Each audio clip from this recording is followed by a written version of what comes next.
दूर एक गांव में मुनव्वर नाम का आदमी अपनी बीवी साहिबा, अपनी बेटी रूही और अपने बेटे सोनू के साथ रहा करता था। मुनव्वर का अपना मटर का खेत था।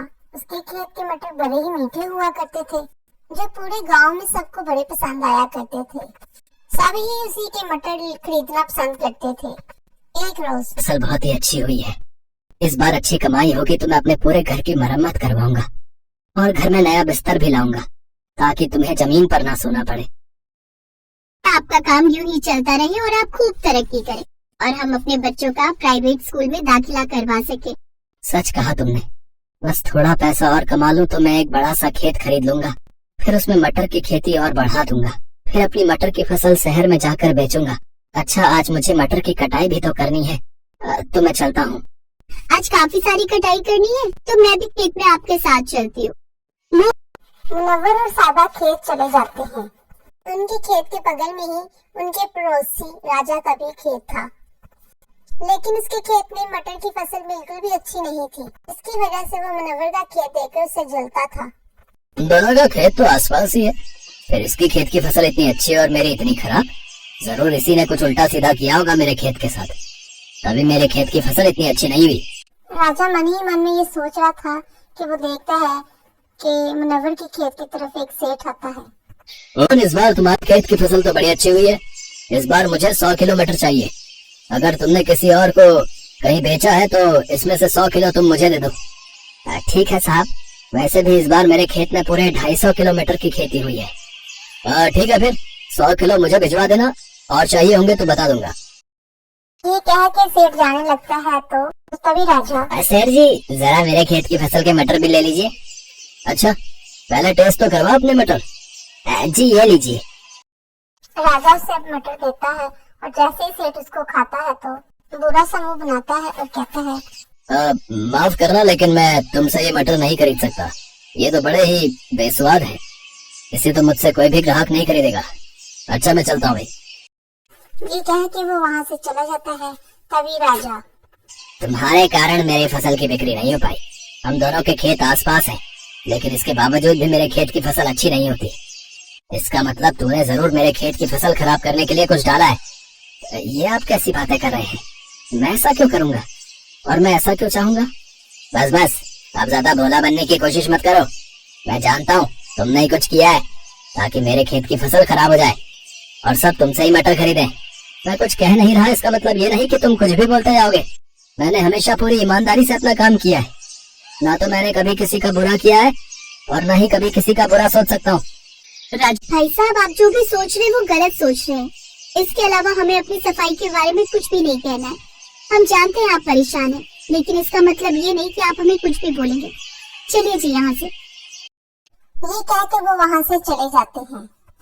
राजा की बातें सुनकर उन दोनों को बहुत बुरा लगता है। 3 दिन बाद मुनव्वर सेठ जी को 100 किलो मटर बेच देता है, जिसके उसको अच्छे पैसे मिल जाते हैं। अभी भी इसके खेत में लगभग 150 किलो मटर बच जाते हैं। सेठ जी के बेचे हुए मटर ग्राहकों ने खरीदे तो उनको बहुत पसंद आए, तो बाकी ठेकेदारों ने भी बचे हुए मटर खरीदने का ऑर्डर दे दिया। तेरा लाख लाख शुक्र है, पता है सारे मटर बिक गए। हमारी बची हुई मटर बिकने के भी ऑर्डर आ गए।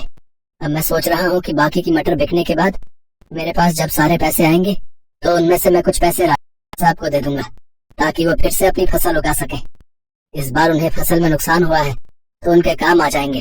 लेकिन वो तो आपको ही अपनी फसल खराब होने का जिम्मेदार मानते हैं और आप उन्हीं की मदद करना चाहते हैं।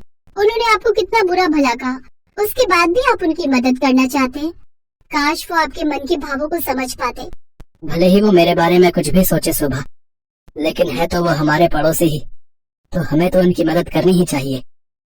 जहाँ मुनव्वर राजा के बारे में इतना सोच रहा था, वहीं पे दूसरी तरफ राजा गुस्से में आग बगोला हो रहा था। बड़ा घमंड है ना खुद पर। अब मैं उसका घमंड चूर चूर कर दूंगा, उसकी सारी फसल खराब कर दूंगा। गांव में सबके सोने के बाद आधी रात को राजा मुनव्वर के इस गोदाम में जाता है और वहां जाकर आग लगा देता है। अब आएगा मजा। अगली सुबह जब मुनव्वर गोदाम में जाता है तो देखता है कि उसकी गोदाम में रखी हुई सारी फसल तबाह हो गई होती है। ये क्या हो गया? मेरी समझ में तो कुछ नहीं आ रहा। मेरी फसल मैं बर्बाद हो गया। मेरी साल भर की मेहनत, मेरी पूंजी सब खराब हो गई। अब मैं क्या करूं? कुछ देर बाद मुनव्वर अपने घर लौट आता है और अपनी बीवी को सारी बात बताता है। उसकी बीवी उसको किसी तरह समझा समझो के चुप करवाती है। हिम्मत मत हारिए जी, सब कुछ ठीक हो जाएगा। हम फिर से मेहनत करेंगे। हाँ बाबा, परेशान मत हो, आप ठीक कर देंगे। मेरी बच्ची। अगले दिन मुनव्वर फिर से अपने खेत पर मटर के बीज बोने के लिए जाता है तो देखता है कि उसका खेत हरे भरे मटर की फसल से लहला रहा है। ये देखकर वो हैरान हो जाता है। उसे तो अपनी आंखों पे यकीन ही नहीं आता। ये कैसे हो सकता है? मेरे खेत में मटर की हरी भरी फसल कैसे उग गई? कहीं मैं कोई सपना तो नहीं देख रहा ना? नहीं, ये कोई सपना नहीं है, ये हकीकत है। जरा यहाँ देख लो, मैं हूँ जादुई मटर। मुनव्वर जब उस तरफ देखता है तो हैरान रह जाता है, क्योंकि उसके सामने एक जादुई बोलने वाली मटर थी, जिसके 2 छोटे छोटे हाथ और 2 पाँव थे। तुम कैसी मटर हो जिसके हाथ पैर भी हैं? मैं एक जादुई मटर हूँ और यहाँ पर तुम्हारी मदद के लिए आई हूँ।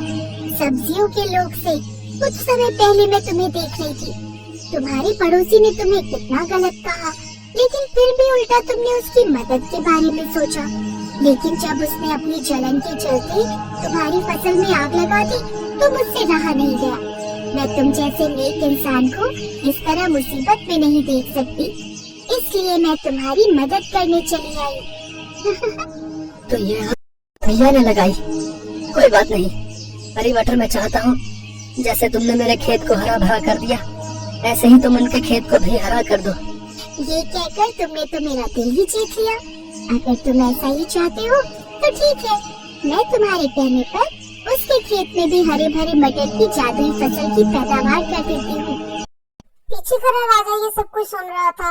उसे अपनी गलती पर बहुत शर्मिंदगी होती है, तो उसके पैरों में बैठकर उसे माफी मांगने लग जाता है। अब मुझे माफ कर दे मेरे दोस्त, मैंने तेरे साथ कितना गलत किया, लेकिन फिर भी तू बहुत ही नेक दिल इंसान है रे। ने उसे माफ कर दिया और उसे अपने गले से लगा लिया। और उस दिन के बाद से मुनव्वर की जादुई मटर की फसल कभी खत्म न हुई और उसके मटर पहले से भी ज्यादा मजे के हो गए और अब उनकी फरोख्त कई गुना बढ़ गई। और वो कुछ ही देर में बहुत अमीर हो गया और एक बहुत से बड़े घर में मुंतकिल हो गया और अपनी बेटी को उसने प्राइवेट स्कूल में एडमिशन करवा दिया। अगर आपको हमारी वीडियो पसंद आई है तो लाइक कीजिएगा, शेयर कीजिएगा, सब्सक्राइब कीजिएगा और बेल आइकन का बटन जरूर प्रेस कर दीजिएगा। इससे हमारी आने वाली हर वीडियो आपको आसानी से मिल जाएगी।